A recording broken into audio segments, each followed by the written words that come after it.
9 minutes. C'est tout ce qu'il a fallu. Pas 1 heure, pas un procès fleuve de 6 mois. 9 petites minutes pour faire exploser la Ve République comme on n'avait pas vu depuis l'affaire Clearstream. Et au passage, réduire en cendres 20 ans de construction politique soigneusement entretenue par Nicolas Sarkozy. Voilà le contexte. L'ancien président vient tout juste de finir son discours devant la commission d'enquête parlementaire. Il nie, il contre-attaque, il fait ce qu'il a toujours fait. Ce show de l'homme politique blindé. Celui qui a survécu à tous les scandales, qui regarde Sébastien Lecornu avec ce petit sourire en coin. Celui qui dit « J'en ai vu d'autres. Essaie encore. » Il est convaincu, comme à chaque fois, que sa rhétorique va tout balayer. Sauf que là, Lecornu se lève, il sort ses documents, et l'Assemblée nationale entière se fige. Ce n'était pas un débat, ce n'était pas une joute politique de plus. C'était une exécution publique, propre, méthodique. Documentée. Un homme de 39 ans qui démonte pièce par pièce la réputation d'un ancien chef d'État. En direct, devant les caméras du monde entier. Mais pour vraiment comprendre ce qui s'est passé ce jour de janvier 2026, il faut reculer. Loin. Presque 20 ans en arrière. L'histoire commence à Tripoli, dans les palais dorés d'un régime que le monde entier faisait semblant de ne pas regarder. Mouammar Kadhafi, dictateur baroque, assis sur un des plus grands gisements pétroliers du continent africain, règne en maître absolu. Et en 2005 à 2006, la France est dans une position inconfortable. Elle cherche désespérément à normaliser ses relations avec la Libye, encore marquée par le traumatisme du DC-10 d'UTA, soufflé en plein ciel en 1989. C'est dans ce moment-là, dans cette fenêtre précise, qu'entre en scène Nicolas Sarkozy, ministre de l'Intérieur, ambitieux, déjà en train de calculer sa trajectoire vers l'Élysée. Et il voit dans ce rapprochement avec Kadhafi, non pas un, non pas 2, mais 3 intérêts stratégiques imbriqués, booster son image sur la scène internationale, décrocher des contrats en or pour les entreprises françaises et surtout, tout au fond dans les coulisses que personne n'est censé voir, trouver des financements discrets pour sa future campagne présidentielle. Et c'est là qu'il entre en scène. Ziad Takieddine. Si vous ne connaissez pas ce nom, accrochez-vous parce que ce personnage, c'est le genre de type qui n'existe que dans les romans d'espionnage. Sauf que lui, il est bien réel. Franco-libanais, né à Beyrouth en 1950, spécialiste des ventes d'armes et de ce qu'on appelle poliment l'intermédiation, c'est-à-dire faire le lien entre des régimes autoritaires et des responsables politiques occidentaux qui ont des choses à se dire mais pas envie qu'on les entende. Son carnet d'adresses, une liste que la plupart des gens n'osent même pas imaginer. Généraux africains, princesses du Golfe, ministres européens, dictateurs du Moyen-Orient, il naviguait dans ce monde avec une fluidité déconcertante, comme un poisson dans l'eau. Une eau particulièrement trouble, certes, mais il connaissait chaque courant, chaque fond. Sa fortune, il l'avait bâtie dans le commerce international de l'armement. Et si vous pensez que ce secteur fonctionne comme une vente de voitures d'occasion, avec des prix affichés et des contrats propres, laissez-moi vous corriger tout de suite. C'est l'un des secteurs les plus opaques qui existent sur cette planète. Là où se croisent l'intérêt d'État, le profit privé et la corruption systémique organisée, institutionnalisée. Takieddine, lui, avait élevé ça au rang d'art. Il touchait entre 3 et 8% sur chaque transaction. Officiellement, des frais de conseil, des honoraires de mise en relation. Dans les faits, de l'argent qui servait à huiler les rouages. Autrement dit, à corrompre des décideurs politiques, côté français comme côté étranger. Mais ce qui rend Takieddine vraiment central dans cette histoire, c'est sa relation avec le régime de Kadhafi. Elle remonte à 1995. À l'époque, malgré un embargo international en vigueur, il sert déjà d'intermédiaire pour écouler du matériel militaire français vers la Libye. Contourner les sanctions internationales tranquillement, discrètement, avec le sourire. Et ça crée des liens. Pas des liens d'amitié, non. Des liens bien plus solides que ça. Des liens de complicité. Les services secrets libyens le considèrent désormais comme un allié de confiance, quelqu'un à qui on peut confier des missions sensibles. Vous commencez à voir où tout ça mène? Septembre 2006. Hôtel Bristol Paris, l'un des établissements les plus luxueux de la capitale, le genre d'endroit où on parle à voix basse et où les murs ont des oreilles, mais où personne ne pose de questions. C'est là que Takieddine glisse à Sarkozy, et je cite parce que les mots exacts comptent ici, « Monsieur Sarkozy, le colonel Kadhafi est prêt à soutenir très généreusement votre campagne présidentielle. Il considère que vous êtes le seul homme politique français véritablement capable de normaliser les relations franco-libyennes et de lever l'embargo sur les ventes d'armes. Mais évidemment, ce soutien doit rester absolument confidentiel. » Voilà, c'est dit. Posément, élégamment, dans un salon feutré à 500 € la nuit. Maintenant, est-ce qu'on réalise de ce qui vient de se passer dans cette pièce? Ce n'est pas une proposition commerciale. Ce n'est pas une négociation diplomatique. C'est une offre de corruption d'État formulée avec le calme de quelqu'un qui a l'habitude. Et en face, un homme qui brigue la présidence de la République française. Parce que soyons très clairs sur le cadre légal, la France n'est pas un pays où le financement des campagnes électorales est une zone grise. C'est l'un des systèmes les plus stricts d'Europe. 0 don de personnes morales étrangères, 0 financement par des États étrangers. Les contributions individuelles plafonnées à 7 500 € par personne par campagne. C'est tout, c'est la loi. Accepter des millions d'euros d'un régime dictatorial, ce n'est pas juste une irrégularité comptable qu'on règle avec un bon avocat. C'est un crime financier. 10 ans de prison, 1 million d'euros d'amende. Mais pire encore, c'est potentiellement une trahison des intérêts nationaux. Parce que quand un futur président accepte l'argent d'une puissance étrangère, il ne lui appartient plus vraiment. Il est sous influence, redevable. Et ça, dans une démocratie, c'est le scénario le plus dangereux qui soit. Et pourtant, selon ce que Takieddine révélera des années plus tard, Sarkozy aurait dit oui. Pas avec des mots, pas avec un contrat signé, avec ce qu'on appelle un accord tacite, un silence qui vaut acquiescement, un regard qui ferme la porte sur ce qui vient d'être dit. Le mécanisme prévu était d'une simplicité presque brutale dans son efficacité. Retrait en espèces depuis les comptes secrets libyens, transport physique en France dans des valises et remise directe aux proches de Sarkozy qui se chargeraient eux-mêmes d'injecter l'argent dans la machine de campagne. Discrètement, par petites doses, sans laisser de traces. Des valises, en 2006, pour financer une campagne présidentielle en France. Si c'est vrai, et on va voir dans la suite à quel point ça l'est, on n'est plus dans le scandale politique ordinaire. On est dans quelque chose d'une autre nature. Novembre 2006, janvier 2007, mars 2007. 3 voyages. Tripoli-Paris, Tripoli-Paris, Tripoli-Paris. À chaque aller-retour, Takieddine monte dans l'avion avec des valises diplomatiques, le genre de bagages que les douaniers ne peuvent pas ouvrir, que les scanners ne peuvent pas inspecter, protégés par les conventions internationales qui régissent la diplomatie.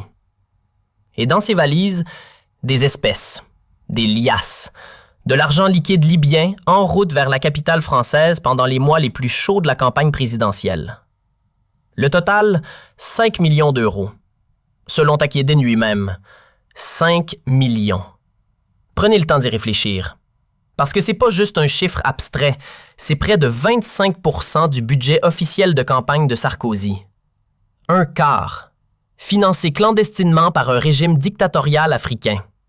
Glissé dans la machine électorale française, billet par billet, sans qu'un seul euro n'apparaisse dans les comptes officiels. Et au bout de tout ça, le 6 mai 2007, Nicolas Sarkozy remporte l'élection présidentielle. 53% des voix face à Ségolène Royal. La victoire, l'Élysée, le sommet.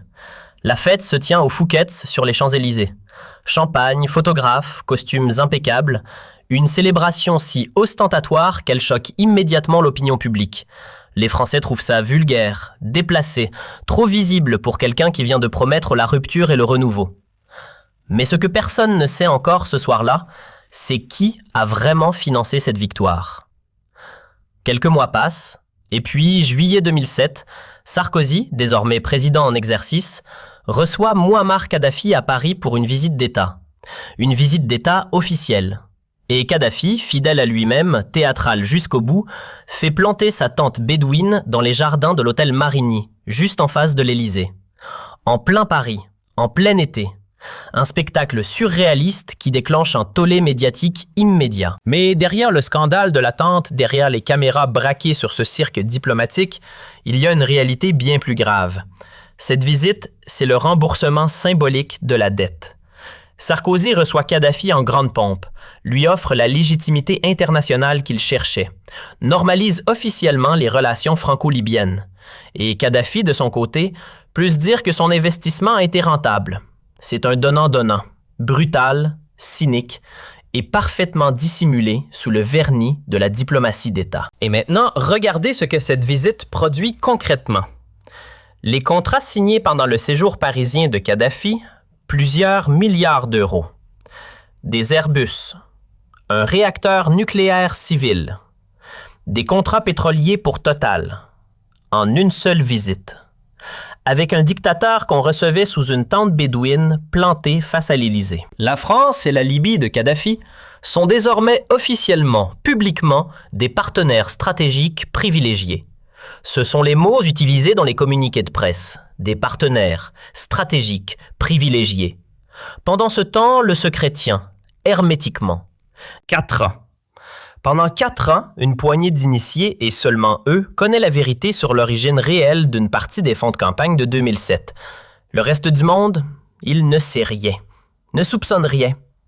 Ou presque. Sarkozy gouverne. Il lance sa politique de rupture, réforme à tout va, occupe l'espace médiatique comme personne. Il est partout. Hyperactif, omniprésent, générant un flux continu d'actualité qui noie tout le reste. Aucun scandale majeur à l'horizon, aucune menace sérieuse sur sa légitimité présidentielle. De l'extérieur, tout semble parfaitement normal. Un président élu démocratiquement qui gouverne son pays, point. Mais en dessous, dans les coulisses que personne ne voit, il y a une bombe à retardement, silencieuse, qui attend. Et puis 2011 arrive, et tout s'effondre. Le printemps arabe embrase le monde arabe comme une traînée de poudre. Tunisie, Égypte, Bahreïn, Syrie, et inévitablement, la vague atteint la Libye. Une rébellion populaire gronde, enfle, menace directement le trône de Kadhafi. Le régime vacille. Et là, regardez bien ce qui se passe. La France de Sarkozy opère un retournement spectaculaire, presque surréaliste. Ce même Sarkozy qui accueillait Kadhafi sous sa tente bédouine face à l'Élysée 4 ans plus tôt, devient soudainement le fer de lance de l'intervention militaire internationale contre lui. Les avions de chasse français décollent, ils bombardent des forces loyalistes, ils contribuent directement, méthodiquement, à la chute du régime. Et en octobre 2011, Mouammar Kadhafi est capturé dans un caniveau à Sirte. Ce qui suit, vous le connaissez. Ça finit très mal pour lui. Alors voilà la question, celle que peu d'observateurs osaient poser à voix haute à l'époque parce qu'elle est trop lourde, trop dérangeante, trop explosive dans ses implications. Sarkozy a-t-il ordonné ou facilité l'élimination de Kadhafi précisément pour faire disparaître le seul homme qui pouvait parler? Celui qui savait tout. Les dates, les montants, les circuits, les noms. La France a-t-elle déclenché une guerre, mobilisé son armée, bombardé un pays souverain, non pas pour des raisons humanitaires ou géopolitiques, mais pour effacer les traces d'un scandale financier présidentiel? Je ne dis pas que c'est ce qui s'est passé. Je pose la question, comme des millions de Français l'ont posé en silence. Mais reconnaissez avec moi que le timing est troublant, que la coïncidence est difficile à ignorer, et que dans la politique internationale, les coïncidences de cette ampleur n'en sont presque jamais vraiment. Kadhafi est mort, mais les secrets, eux, ne meurent pas aussi facilement. 2012. Sarkozy vient de perdre l'élection présidentielle face à François Hollande. Il quitte l'Élysée. Et comme souvent dans ces moments-là, quand un homme de pouvoir perd sa protection institutionnelle, les langues commencent à se délier. C'est là qu'une publication en ligne sort un document qui va faire l'effet d'une grenade dans le paysage politique français. Une note des services de renseignement libyens datant de 2006. Un document interne. Et dans ce document, il est question d'un accord de financement de la campagne Sarkozy à hauteur de 50 millions d'euros. 50 millions. Le chiffre est colossal. Probablement gonflé, c'est le style des régimes autoritaires que d'exagérer leur propre capacité d'influence dans leurs archives internes. Mais là où le chiffre exact importe moins, c'est que le principe, lui, est noir sur blanc, écrit, daté, signé par des services de renseignement étrangers. Le principe du financement est établi. Puis, 2013. Et là, quelqu'un décide de parler. Vraiment parler. Takieddine, notre homme aux valises diplomatiques, se retrouve lui-même dans le collimateur de la justice. Plusieurs enquêtes judiciaires simultanées sur ses propres affaires de commission occultes dans les ventes d'armes. Il calcule. Il pèse ses options. Et il prend une décision stratégique. Coopérer avec le parquet pour obtenir une immunité partielle. Ce qui suit, c'est une série d'interviews qui secoue la France entière. Devant les journalistes, devant le juge d'instruction, Serge Tournaire Takieddine confirme tout. Il dit qu'il a personnellement transporté 5 millions d'euros en espèces de Tripoli vers Paris. Qu'il les a personnellement remis à l'entourage immédiat de Sarkozy. Il donne des détails, des dates, des lieux, des noms. Au début, l'opinion publique accueille ça avec méfiance et c'est compréhensible. On connaît le profil de Takieddine. Intermédiaire véreux, affabulateur. Potentiel homme qui a tout intérêt à négocier sa liberté avec des révélations spectaculaires. Le scepticisme est une réaction saine. Mais les déclarations sont suffisamment circonstanciées, suffisamment précises, suffisamment cohérentes pour que la machine judiciaire s'emballe. Une information judiciaire formelle est ouverte. Pour quel chef d'accusation? Accrochez-vous. Corruption passive d'une personne dépositaire de l'autorité publique. Financement illégal de campagne électorale par une puissance étrangère. Recel de détournement de fonds publics étrangers. Et blanchiment en bande organisée. 4 chefs d'accusation, tous majeurs, tous passibles de peines lourdes. La machine judiciaire est en marche. Et cette fois, elle ne s'arrêtera plus. Face à cette machine judiciaire qui s'emballe, il fallait quelqu'un à la hauteur pour mener l'enquête. Et ce quelqu'un, c'est le juge Serge Tournaire. Tournaire, ce n'est pas un juge ordinaire. C'est un magistrat chevronné, forgé dans les grandes affaires de corruption internationale depuis l'époque de l'affaire Elf dans les années 1990. L'un des plus grands scandales financiers de l'histoire française qui avait déjà impliqué des politiques, des pétroliers et des circuits d'argent sale à l'échelle mondiale. Autrement dit, il connaît le terrain, il connaît les mécanismes, il connaît les ruses. Et il se met au travail, méthodiquement, obstinément. Les chiffres de cette instruction sont proprement vertigineux.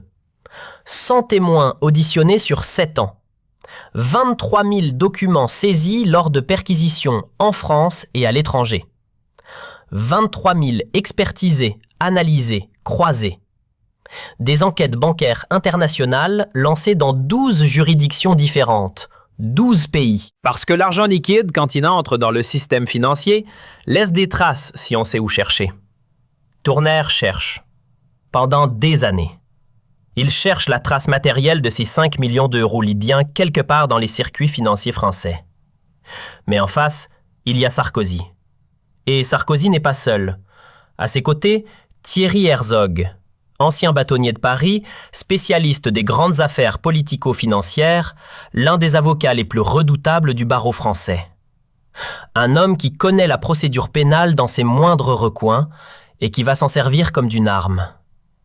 Parce que ce que Sarkozy et Herzog vont mettre en place entre 2014 et 2025, ce n'est pas une défense. C'est une stratégie de guerre totale, multidimensionnelle, agressive, conçue non pas pour prouver l'innocence, mais pour rendre la culpabilité impossible à prouver juridiquement. Et pendant 11 ans, ça va fonctionner. Bienvenue dans le marathon judiciaire le plus kafkaïen de la Ve République. Alors concrètement, comment Sarkozy et Herzog ont-ils mené cette guerre judiciaire pendant 11 ans? Parce que c'est là que ça devient vraiment fascinant. Dans un sens tordu, certes, mais fascinant quand même. Leur stratégie se décompose en 4 axes. 4 axes distincts, coordonnés, déployés simultanément, comme les branches d'une même offensive. Axe numéro 1, détruire Takieddine. Pas le contredire, pas réfuter ses arguments, le détruire, personnellement, méthodiquement. Le présenter non pas comme un témoin qui se trompe, mais comme un mythomane professionnel, un affabulateur de carrière qui invente des accusations contre Sarkozy uniquement pour négocier son immunité judiciaire. Les avocats déversent des dizaines de témoignages d'anciens collaborateurs de Takieddine attestant qu'il est un menteur pathologique, un manipulateur congénital. L'objectif, faire en sorte que quoi que Takieddine dise, personne ne puisse jamais lui faire confiance. Axe numéro 2. Invalider chaque preuve documentaire.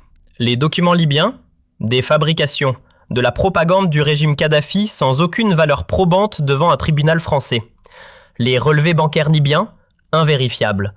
Les institutions financières libyennes ont été détruites pendant la guerre civile de 2011. Pratique.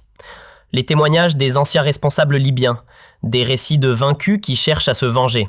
Chaque document, chaque pièce du dossier fait l'objet d'une contestation formelle, systématique, exhaustive. Axe numéro 3, exploiter les failles procédurales. C'est là que Herzog révèle tout son génie technique. Les écoutes téléphoniques de Sarkozy, attaquées comme attentatoires au secret de la défense et à l'immunité présidentielle. Les perquisitions à son domicile, contestées comme disproportionnées et vexatoires. Chaque élément de l'enquête, chaque pièce, chaque audition, chaque acte d'instruction fait l'objet d'un recours devant la chambre de l'instruction. L'objectif n'est pas de gagner ces recours, c'est de ralentir, de fatiguer, de faire durer. Axe numéro 4, noyer le dossier principal sous une avalanche de procédures secondaires. Plainte pour violation du secret de l'instruction contre les journalistes qui ont publié des fuites. Poursuite en diffamation contre les médias qui ont couvert l'affaire. Recours devant la Cour européenne des droits de l'homme pour procès inéquitable et médiatisé. Chaque nouvelle procédure lancée retarde mécaniquement le procès principal. Des mois, des années. 11 ans de ça. 11 ans de cette guerre d'usure juridique minutieusement orchestrée. Et force est de constater, aussi inconfortable que ce soit à admettre, que la stratégie a fonctionné. Pendant 11 ans, elle a fonctionné. Et puis, Takieddine lui-même décide de tout faire exploser. Mars 2020. Il est au Liban, il y réside pour échapper aux convocations judiciaires françaises, ce qui en dit déjà long sur son rapport à la justice. Et là, depuis Beyrouth, il accorde une interview à Paris Match. Une interview surprise. Et ce qu'il dit dans cette interview va provoquer un séisme. J'ai menti sur les valises libyennes. Sarkozy n'a jamais reçu d'argent de Kadhafi. J'ai inventé cette histoire sous la pression des juges français qui me promettaient une immunité. Voilà, dit, publié, repris partout. La stupéfaction est totale dans les milieux judiciaires, dans les milieux politiques, dans les rédactions. Thierry Herzog bondit sur l'occasion avec la rapidité d'un prédateur qui attendait ce moment depuis des années. Notre client a toujours dit la vérité. Le principal témoin à charge avoue enfin avoir menti. Cette procédure doit cesser immédiatement. Le camp sarkozyste s'emballe, offensive médiatique massive. Cette rétractation présentée comme la preuve définitive, absolue, irréfutable de l'innocence de Sarkozy. Sauf que, 15 mois plus tard, juin 2021, Takieddine accorde une nouvelle interview. Depuis Beyrouth encore. À Mediapart cette fois. Et il revient sur tout. J'ai été menacé et payé pour dire que j'avais menti. Mais la vérité, c'est que j'ai bien transporté 5 millions d'euros de Tripoli à Paris pour Sarkozy. Je le maintiens. Et je suis prêt à témoigner à nouveau devant les juges. Vous réalisez ce qui vient de se passer? En 15 mois, Takieddine a dit oui, puis non, puis oui à nouveau. Il a affirmé, nié, réaffirmé les mêmes faits. Avec à chaque fois la même conviction apparente, le même aplomb, le même ton de la vérité absolue. Est-ce qu'il a été menacé pour se rétracter en 2020? Probablement. Les pressions évoquées, menaces physiques, propositions financières pour se taire, pression familiale, crainte pour sa sécurité, sont tout à fait plausibles dans ce milieu. Mais le problème, c'est que maintenant, devant n'importe quelle cour d'assises, Takieddine est invendable comme témoin. Comment présenter à un jury un homme qui a alternativement affirmé, nié, puis réaffirmé les mêmes faits? Comment lui demander de prêter serment sur une vérité qu'il a lui-même démentie publiquement? La crédibilité de l'accusation est gravement compromise. Et ce n'est pas tout. Parce que même sans le problème Takieddine, les juges Tournaire et Buressi se heurtent à un mur. L'argent liquide par nature ne laisse aucune trace bancaire électronique exploitable. C'est précisément pour ça qu'on utilise du liquide. Les témoins libyens de première main, pour la plupart morts pendant la guerre civile de 2011 ou disparus dans le chaos qui a suivi, les documents officiels du régime Kadhafi, détruits, volés, dispersés pendant le pillage systématique des archives gouvernementales lors de la chute du régime, et le témoin qui aurait pu tout changer, le colonel Abdallah Senoussi, chef des services secrets libyens, beau-frère de Kadhafi, celui qui supervisait personnellement toutes les opérations de financement clandestin à l'étranger. Lui, il a refusé de coopérer, catégoriquement, définitivement. Les juges se retrouvent face à une affaire où tout le monde sait, où les présomptions s'accumulent, mais où les preuves matérielles, juridiquement exploitables, semblent s'évaporer les unes après les autres. Alors, les témoins qui auraient pu tout faire basculer, où sont-ils? Senoussi d'abord, capturé en Mauritanie en 2012, extradé en Libye, jugé, condamné à mort par contumace, puis mystérieusement libéré. Quand les enquêteurs français ont tenté de l'interroger, sa réponse a été nette, définitive, sans appel. Non. Il invoque le risque de représailles contre sa famille encore en Libye. Peut-être vrai, peut-être commode. Dans les deux cas, il ne parlera pas. Bachir Saleh ensuite, directeur de cabinet de Kadhafi, gestionnaire présumé des fonds secrets du régime, l'homme qui, si quelqu'un savait exactement où allait l'argent, c'était lui. En 2011, il fuit la Libye. Avec lui, plusieurs centaines de millions de dollars. Il s'installe dans un pays du Golfe qui refuse catégoriquement toute coopération judiciaire avec la France. Commission rogatoire internationale envoyée, résultat, 0. Il n'a jamais été interrogé formellement. Jamais. Et les archives bancaires libyennes, celles qui auraient pu prouver définitivement les retraits massifs d'espèces évoqués par Takieddine, en grande partie détruites pendant les bombardements de 2011. Le reste, rendu inaccessible par l'effondrement total des institutions financières libyennes. Les quelques fragments récupérés par les enquêteurs sont incomplets, partiellement illisibles et systématiquement attaqués par la défense comme non authentifiables. Témoins morts, témoins réfugiés, archives détruites, archives inaccessibles. C'est dans ce contexte, 13 ans après l'ouverture de l'instruction, 13 ans de labeur judiciaire acharné, que tombe la décision de décembre 2025. La chambre de l'instruction de la Cour d'appel de Paris prononce un non-lieu partiel pour insuffisance de charges caractérisées. Lisez bien la formulation de l'ordonnance parce qu'elle est d'une précision chirurgicale et d'une honnêteté presque brutale. Les magistrats ne disent pas que Sarkozy est innocent.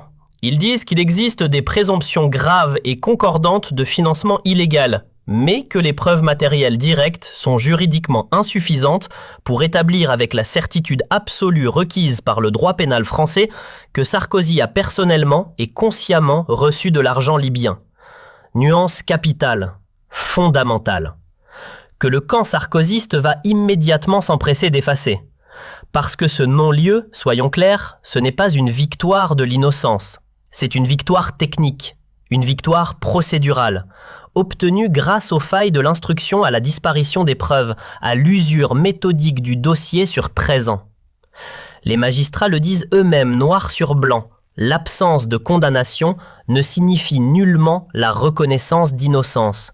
Elle signifie simplement l'impossibilité de prouver la culpabilité au-delà de tout doute raisonnable. Ce sont deux choses radicalement différentes. Et Sarkozy va faire semblant de ne pas comprendre cette différence. Et voilà le spectacle. Quelques heures après le non-lieu, Sarkozy descend les marches du palais de justice de Paris. Thierry Herzog à sa droite, triomphant. Carla Bruni à sa gauche, solidaire, le visage composé pour les caméras. Derrière eux, des dizaines de journalistes, des flashs, des micros tendus, le cirque médiatique dans toute sa splendeur. Et Sarkozy parle. Avec cette émotion calculée qu'il maîtrise depuis 40 ans de vie publique, ce tremblement dans la voix dosé au millimètre, cette indignation mise en scène avec la précision d'un acteur consommé. Aujourd'hui, la vérité a enfin triomphé du mensonge. La justice a vaincu la calomnie. Puis, pendant 13 ans, j'ai été traîné dans la boue par des accusations mensongères, diffamatoires et infamantes. Mon honneur, ma réputation, ma dignité ont été salis quotidiennement. Mais j'ai toujours su que la vérité finirait par éclater. Ce jour est arrivé. Je suis totalement innocent, complètement blanchi, définitivement lavé de ces accusations honteuses.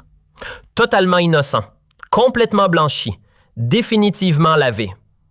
Arrêtons-nous une seconde, parce que ce que Sarkozy vient de dire là, c'est juridiquement faux. Et il le sait. Herzog le sait. Tous les juristes présents ce jour-là le savent. Un non-lieu n'est pas un acquittement.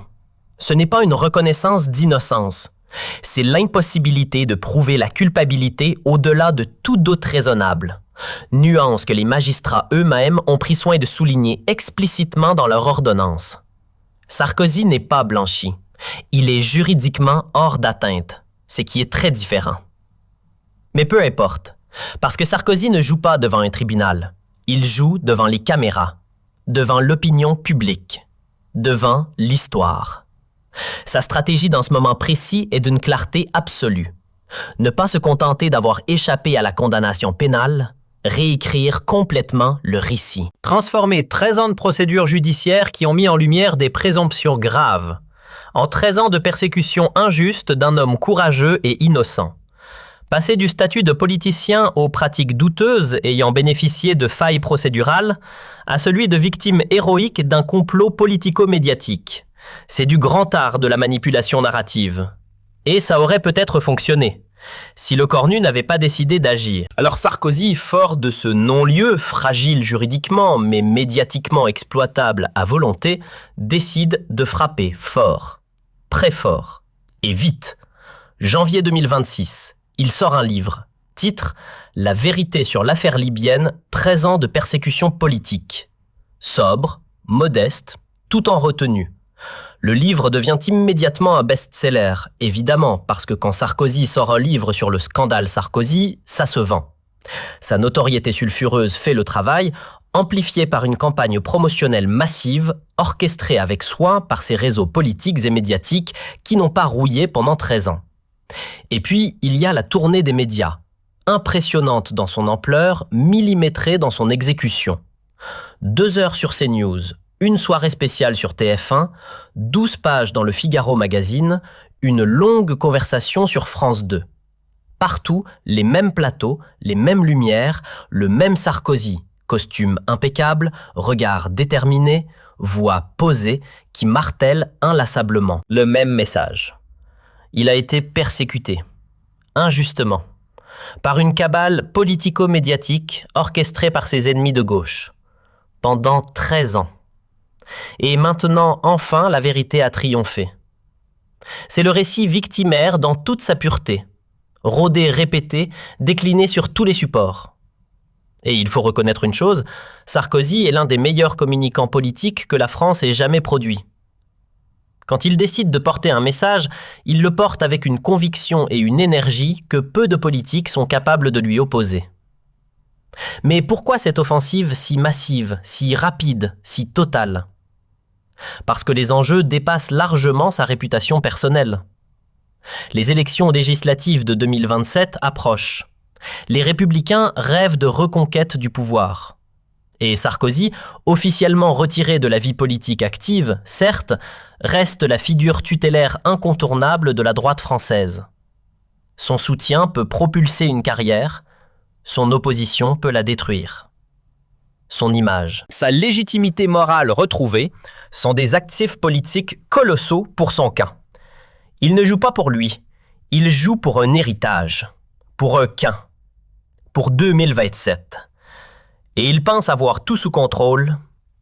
Il a tort. Et c'est là que tout bascule, vraiment.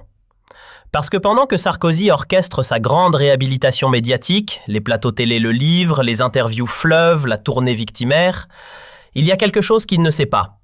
Quelque chose que personne dans son entourage ne sait.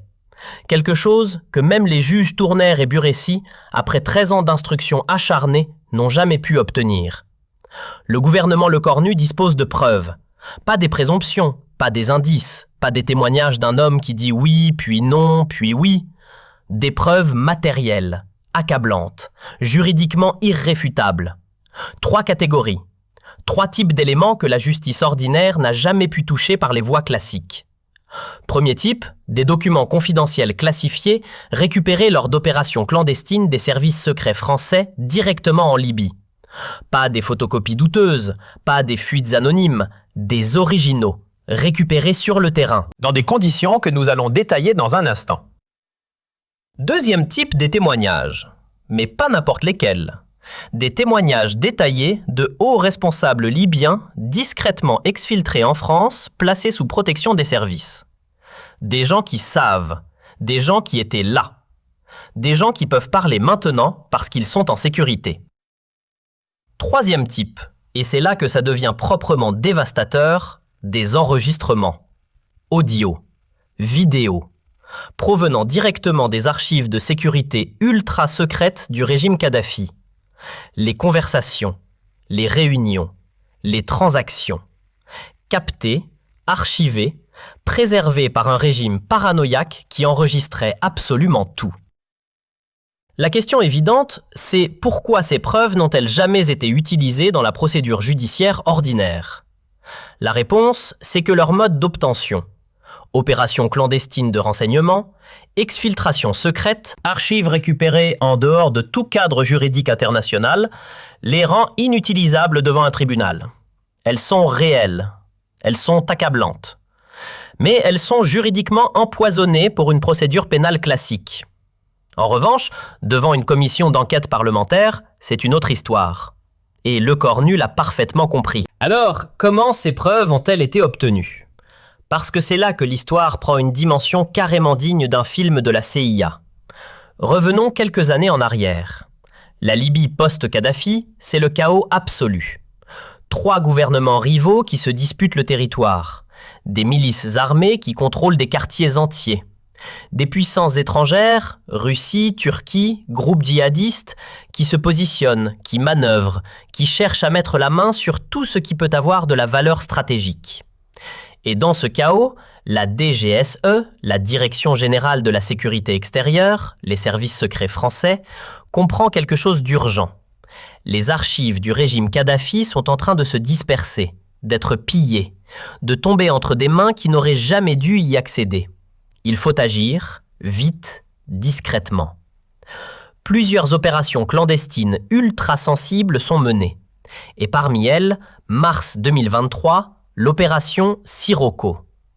Une équipe d'agents de la DGSE, infiltrée à Tripoli, dans la plus grande discrétion, pénètre dans les anciennes archives des services de renseignement libyens.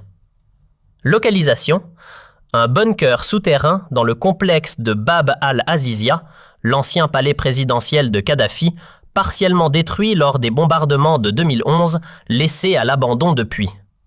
Et là, à 8 mètres de profondeur, sous les décombres, les agents français découvrent quelque chose d'extraordinaire. Des coffres-forts militaires, enterrés, hermétiquement fermés et miraculeusement intacts, préservés des pillages qui ont ravagé tout le reste. À l'intérieur, des centaines de documents ultra confidentiels, des bandes magnétiques audio, des disques durs, contenant des années d'enregistrement systématiques, les conversations entre responsables libyens et intermédiaires étrangers, les réunions secrètes, les transactions clandestines, les ordres de virement, les confirmations de paiement. Tout ce que le régime Kadhafi avait méthodiquement enregistré pendant des décennies. Tout ce qu'il gardait comme assurance, comme monnaie d'échange, comme arsenal de chantage potentiel contre des dizaines de dirigeants du monde entier. Intact, exploitable, entre les mains de la DGSE française. Vous commencez à comprendre l'ampleur de ce que Lecornu va sortir de sa serviette en cuir noir ce jour de janvier 2026. Maintenant, pourquoi Kadhafi gardait-il tout ça? Pourquoi enregistrer, archiver, conserver méticuleusement des décennies de transactions secrètes avec des dirigeants étrangers? La réponse tient en un mot russe d'ailleurs, qui est entré dans le vocabulaire de tous les services secrets du monde. Compromat. Le compromat, c'est l'art de collecter des preuves compromettantes sur vos alliés, pas pour les détruire aujourd'hui, mais pour les tenir à votre merci demain, si nécessaire, si les rapports de force changent, si votre ami d'hier devient votre ennemi de demain et qu'il a besoin d'être rappelé à la réalité. Kadhafi avait érigé cette pratique en système d'État. Pendant 40 ans, méthodiquement. Paranoïaquement, comme tous les dictateurs qui savent que leur survie dépend de leur capacité à contrôler ceux qui les entourent et ceux qui les financent, y compris à l'étranger. Il avait ainsi constitué un arsenal de scandales potentiels impliquant des dizaines de chefs d'État et de gouvernements du monde entier. Une assurance-vie géopolitique colossale. Et dans cet arsenal, parmi des centaines de dossiers sur des dizaines de pays, figuraient plusieurs dossiers consacrés spécifiquement à une opération. Son nom de code, libyen, NS 2007. NS comme Nicolas Sarkozy, 2007 comme l'élection présidentielle française. Le contenu de ces dossiers, 347 pages. Documents administratifs, notes manuscrites, ordre de virement, rapport de renseignement, compte-rendu de réunion. 347 pages détaillant avec une précision bureaucratique absolument glaçante toute la mécanique du financement illégal. Les montants, les dates exactes, les intermédiaires nommément désignés, les circuits financiers utilisés, les destinataires finaux. Tout, absolument tout, noir sur blanc, archivé, préservé. Et maintenant, entre les mains de la DGSE française. Le 15 janvier 2026, l'Assemblée nationale accepte la demande de Sarkozy de créer une commission d'enquête parlementaire sur les allégations de financement libyen. Sarkozy a lui-même demandé cette commission, convaincu que c'est une tribune idéale pour clamer définitivement son innocence, convaincu d'avoir une fois de plus une longueur d'avance. Il vient de tendre le piège dans lequel il va lui-même tomber. 22 janvier 2026, 15 heures précises, Sarkozy accepte de témoigner. Évidemment qu'il accepte, c'est lui qui a demandé cette commission. Dans sa tête, c'est le théâtre idéal pour la scène finale de sa réhabilitation. Une dernière performance devant les caméras du monde entier, un dernier coup de maître rhétorique pour clore définitivement le chapitre libyen de sa vie publique. Ce qu'il ne sait pas, ce qu'il ne peut pas savoir, c'est que de l'autre côté, Sébastien Lecornu a pris une décision. Une décision lourde, irréversible, approuvée personnellement par Emmanuel Macron. Crever l'abcès. Une fois pour toutes. Quelles qu'en soient les conséquences politiques. Sortir les preuves. Toutes les preuves. Publiquement. Ce jour-là, l'hémicycle est bondé. Journalistes, députés, caméras de télévision, tout le monde a senti que quelque chose d'inhabituel se prépare, même si personne ne sait exactement quoi. L'atmosphère est électrique. Et puis, Sarkozy entre. 61 ans. Costume sombre impeccable. Le même uniforme qu'il porte depuis 40 ans. Celui du chef. Celui du décideur. Il a conservé cette énergie qui l'a toujours défini. Cette combativité, cette présence physique immédiate qui remplit une pièce avant même qu'il ait dit un mot. Il marche vers le pupitre avec l'assurance tranquille de celui qui pense contrôler la situation. Il regarde l'hémicycle, il voit les caméras, il voit Lecornu. Et il ne sait pas encore que dans la serviette en cuir noir posée sur la table devant le premier ministre se trouve la fin de son héritage politique. Il prend la parole. Et pendant 25 minutes, c'est du Sarkozy pur jus, du grand cru. La quintessence de 40 ans de rhétorique politique affinée, rodée, perfectionnée jusqu'à l'os. Mesdames et messieurs les députés, je suis venu ici volontairement pour dire une fois pour toutes la vérité sur ce qu'on appelle l'affaire libyenne. La vérité, c'est que je n'ai jamais reçu un centime de Mouammar Kadhafi ou de son régime. Toutes ces accusations sont des mensonges, des manipulations, des calomnies. Jamais, répété 2 fois. Avec ce regard qui transperce cette voix qui ne tremble pas, cette certitude affichée qui est sa signature depuis toujours. Et puis pendant 25 minutes, il déroule. Méthodiquement. Affirmation péremptoire, pas d'hésitation, pas de nuance, pas de conditionnel. Indignation morale calculée, ce haussement de voix précis au moment exact où il faut frapper les esprits, attaque frontale contre les médias et les juges, ses ennemis permanents, ses persécuteurs acharnés qui ont consacré 13 ans à le détruire, appel solennel à la raison et au sens des responsabilités des parlementaires, Taqi Eddine. Un délinquant notoire. Un menteur professionnel qui a fabriqué des accusations pour négocier sa liberté. Les documents libyens, des faux grossiers de la propagande de pacotille sortis des tiroirs d'un régime dictatorial désespéré. Et lui, Sarkozy, une victime. La victime d'un complot politico-médiatique orchestré froidement par ses adversaires de gauche qui n'ont jamais accepté sa victoire de 2007. C'est impressionnant, vraiment. Même en sachant ce qu'on sait, même en connaissant la suite, c'est impressionnant de maîtrise de technique, de présence. Les députés, les républicains applaudissent. Les commentateurs politiques dans les couloirs commencent déjà à écrire mentalement leur tapier sur la réhabilitation de Sarkozy. Dans la salle, Lecornu écoute. Il attend. Il ne dit rien. Il attend que Sarkozy finisse. Et puis vient la conclusion. La grande conclusion. Celle qu'il a répétée, peaufinée, préparée pour ce moment précis.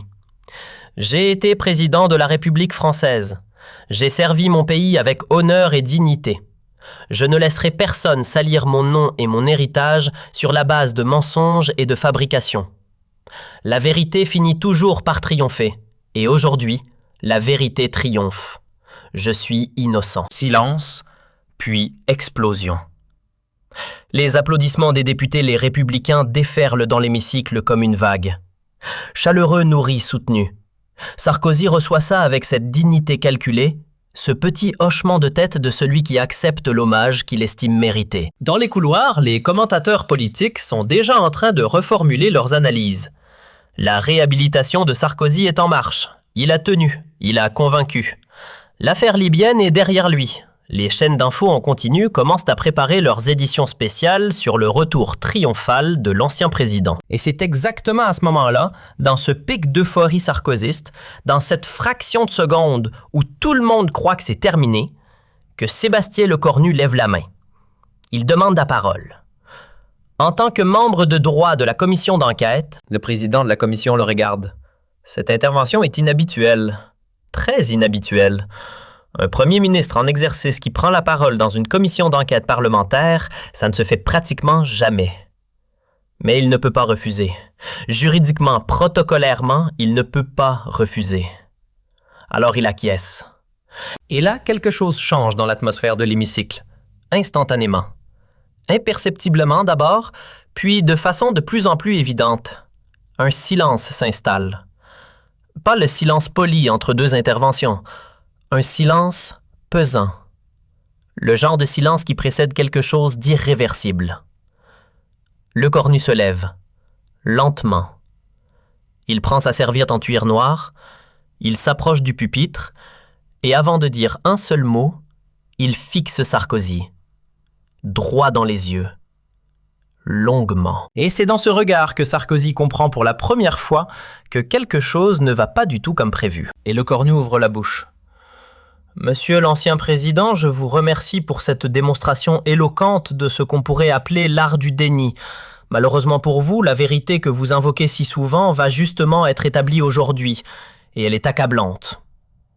Voilà, premier mot, première phrase, et déjà l'hémicycle comprend que ce qui se passe là n'est pas une joute politique ordinaire.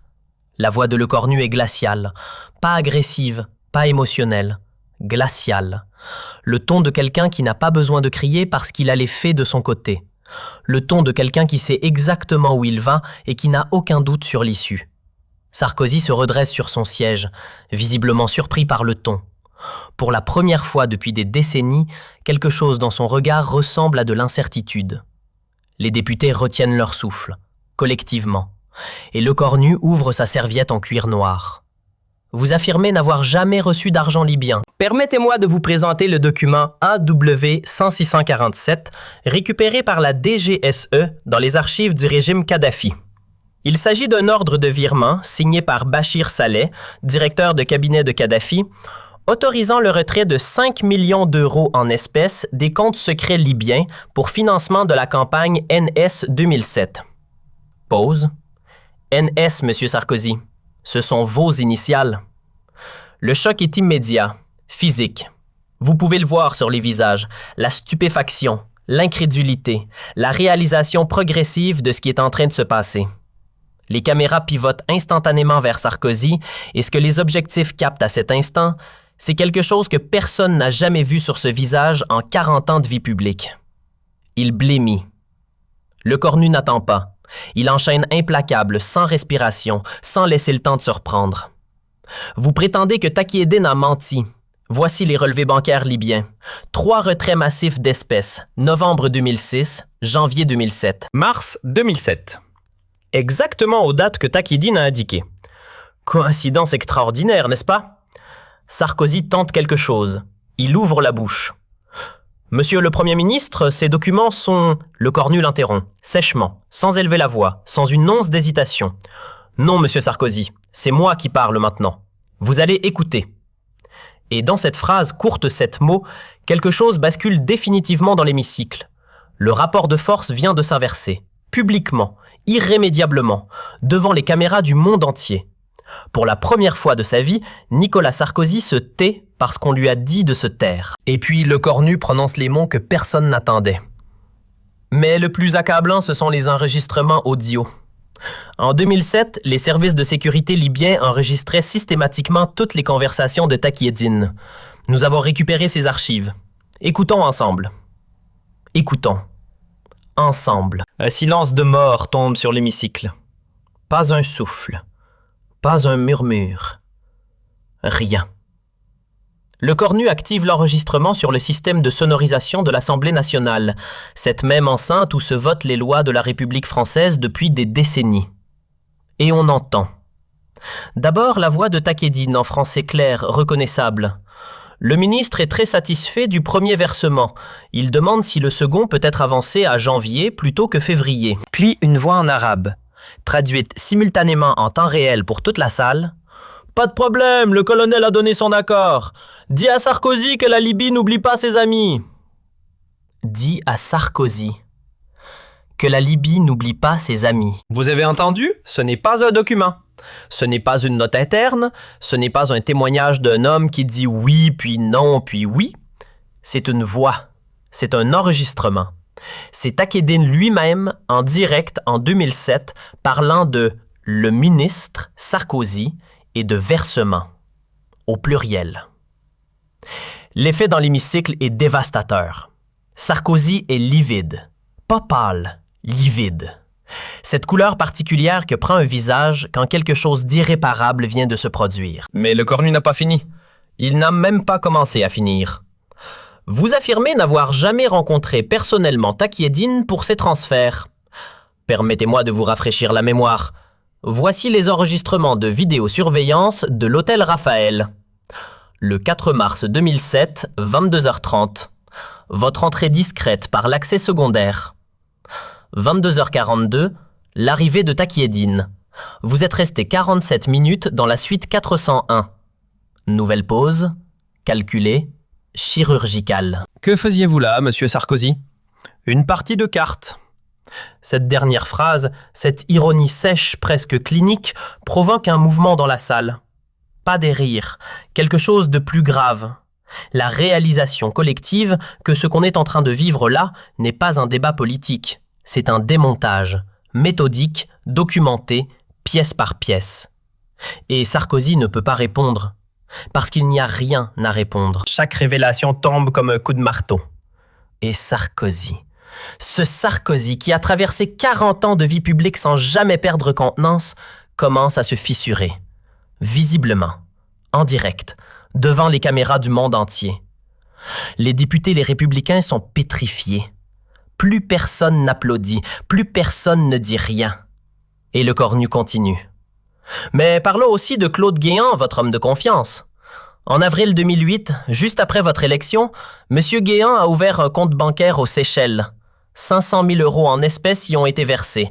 Origine inexpliquée à ce jour. Pensez-vous vraiment que nous sommes assez naïfs pour croire que c'est sans rapport avec les valises libyennes? Tumulte dans l'hémicycle.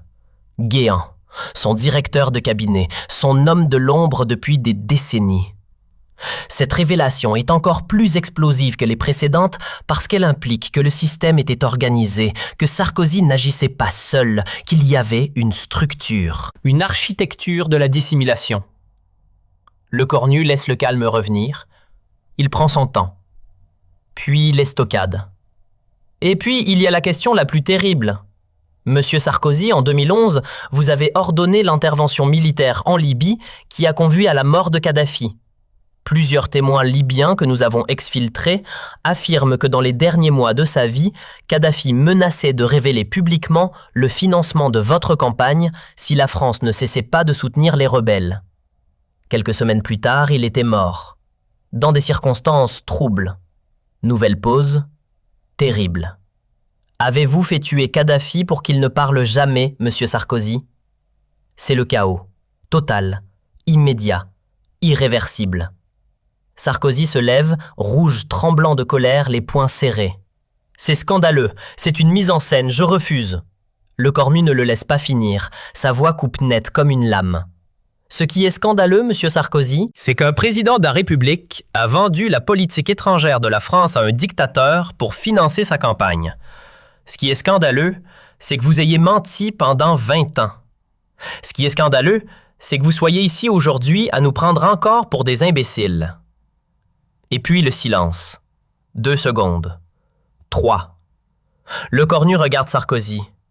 Tout le monde regarde le cornu. Et il prononce les mots qui vont rester dans les livres d'histoire. Monsieur Nicolas Sarkozy, au nom du peuple français que vous avez trahi, je demande au procureur de la République d'engager immédiatement des poursuites pour haute trahison, corruption aggravée et complicité d'assassinat. Votre immunité d'ancien président ne vous protégera plus. La vérité a enfin triomphé. Mais ce n'est pas votre vérité. L'explosion qui suit est immédiate. Sarkozy quitte l'hémicycle précipitamment, bousculant, pressé, fuyant, sous les huées d'une partie des députés. Les caméras le suivent. Elle capture son visage. Et ce visage que la France a regardé pendant 40 ans, ce visage de la certitude du pouvoir, de l'indestructibilité, ce visage est défait, complètement défait. Pour la première fois de sa carrière, le grand rhéteur est sans voix. Le lendemain matin, les unes sont unanimes. La chute de Sarkozy, les preuves accablantes, le cornu détruit l'héritage Sarkozy. Le Monde publie les documents. Mediapart analyse les enregistrements audio. Libération révèle des témoignages complémentaires. En 9 minutes, exactement 9 minutes, un homme de 39 ans vient de clore définitivement le chapitre le plus sombre de la Ve République. Et après le séisme, les répliques. Libération publie des témoignages complémentaires de Libyens exfiltrés. Des détails supplémentaires, des noms, des dates, des circuits. La machine médiatique s'emballe et ne s'arrêtera plus. Dans les jours qui suivent, quelque chose se passe que personne n'avait vraiment anticipé dans cette ampleur. Les langues se délient de l'intérieur. Des anciens collaborateurs de Sarkozy, des gens qui l'ont côtoyé, servi, protégé pendant des années, commencent à parler. Chacun avec ses calculs, ses raisons, sa propre évaluation de ce qui vient de se passer dans cet hémicycle. Mais ils parlent. Les républicains se déchirent, publiquement, brutalement. D'un côté, ceux qui défendent encore l'ancien président, par loyauté, par calcul, par conviction. De l'autre, ceux qui prennent leur distance rapidement, ostensiblement, pour ne pas être emportés dans la chute. C'est le spectacle navrant d'un parti qui se fracture en direct sous la pression d'une vérité qu'il ne peut plus ignorer. Claude Guéant est placé en garde à vue. Thierry Herzog, l'avocat star, l'architecte de 11 ans de stratégie défensive, est lui-même menacé de poursuites pour obstruction à la justice. L'homme qui avait construit le mur se retrouve potentiellement de l'autre côté de la barre. 3 mois après cette confrontation historique, le tableau est sans appel. Le procureur de la République ouvre une information judiciaire pour haute trahison. Haute trahison. La procédure la plus grave, la plus lourde, la plus symboliquement écrasante qui puisse viser un ancien chef d'État dans la République française. Sarkozy est placé sous contrôle judiciaire strict. Interdiction de quitter le territoire, obligation de pointage hebdomadaire. L'homme qui dirigeait la France, qui prenait des décisions d'État, qui ordonnait des interventions militaires, pointe au commissariat chaque semaine. Mais la conséquence la plus profonde, la plus définitive, celle qui survivra à tous les jugements et à toutes les procédures, c'est la destruction totale et irréversible de son héritage politique. Nicolas Sarkozy avait un rêve. Passer à l'histoire comme un grand réformateur, comme l'homme de la rupture, du renouveau, de la modernisation de la France. C'était le récit qu'il avait soigneusement construit pendant des décennies. le récit qu'il défendait encore avec cette énergie intacte ce matin du 22 janvier 2026. Ce récit n'existe plus. Dans les livres d'histoire, ceux qu'on écrira, ceux qu'on lira dans 20 ans, dans 50 ans, Nicolas Sarkozy entrera non pas comme un réformateur, mais comme le président corrompu qui a vendu la politique étrangère de la France à un dictateur pour financer sa propre élection. C'est ça la vérité que Lecornu a fait triompher ce jour-là. Pas la sienne. Pas celle d'un camp politique. La vérité. Et les historiens ont commencé à parler. Patrick Veil, l'un des historiens les plus respectés de la République française, a formulé ce que beaucoup pensaient sans oser le dire aussi clairement. Lecornu a libéré la vérité sur une des plus grandes corruptions de l'histoire républicaine française. Pendant 20 ans, Sarkozy a réussi à échapper à la justice. Il a fallu le courage d'un premier ministre pour dire enfin publiquement ce que tout le monde murmurait. Ce que tout le monde murmurait. Voilà le mot-clé. Parce que c'est ça la réalité de cette affaire depuis le début. Ce n'était pas un secret bien gardé. C'était un secret de polichinelle. Les journalistes le savaient. Les magistrats le savaient. Une bonne partie du monde politique le savait. Mais personne n'avait eu ou voulu avoir les preuves suffisantes et le courage nécessaire pour le dire publiquement, officiellement, devant les caméras sans filet. Lecornu l'a fait. Et ce geste, cette intervention de 9 minutes dans un hémicycle bondé, a immédiatement acquis une dimension qui dépasse largement la politique partisane. Dans les facultés de droit françaises, l'intervention du 22 janvier 2026 est désormais étudiée comme un cas d'école, un modèle de courage politique, un exemple de ce que signifie dire la vérité quand tout le monde autour de vous a choisi le confort du silence. Quant à Lecornu lui-même, à 39 ans, il vient de faire quelque chose que très peu de politiques français auront jamais le courage de faire. Il a choisi la vérité sur la préservation des équilibres, il a choisi l'histoire sur le calcul à court terme. Et pour des millions de Français qui avaient regardé avec une frustration croissante 20 ans de procédures de rétractation, de non-lieux techniques et de conférences de presse triomphantes, il est devenu quelque chose de rare en politique. Quelqu'un en qui on peut avoir confiance. Et c'est peut-être ça, la conclusion la plus importante de toute cette histoire. Pas la chute de Sarkozy, les chutes, ça arrive. Pas les preuves, pas les enregistrements, pas les documents libyens. Mais la démonstration ce jour de janvier 2026 que les institutions de la République française peuvent encore, quand il y a des hommes et des femmes qui ont le courage de les faire fonctionner, produire de la vérité. Après 20 ans de mensonges, ça valait la peine d'être dit. Voilà, c'était l'histoire complète de l'affaire libyenne des Palais dorés de Tripoli à l'hémicycle de l'Assemblée nationale. 20 ans, 2 continents, un dictateur, un président, 9 minutes. Et la vérité, enfin.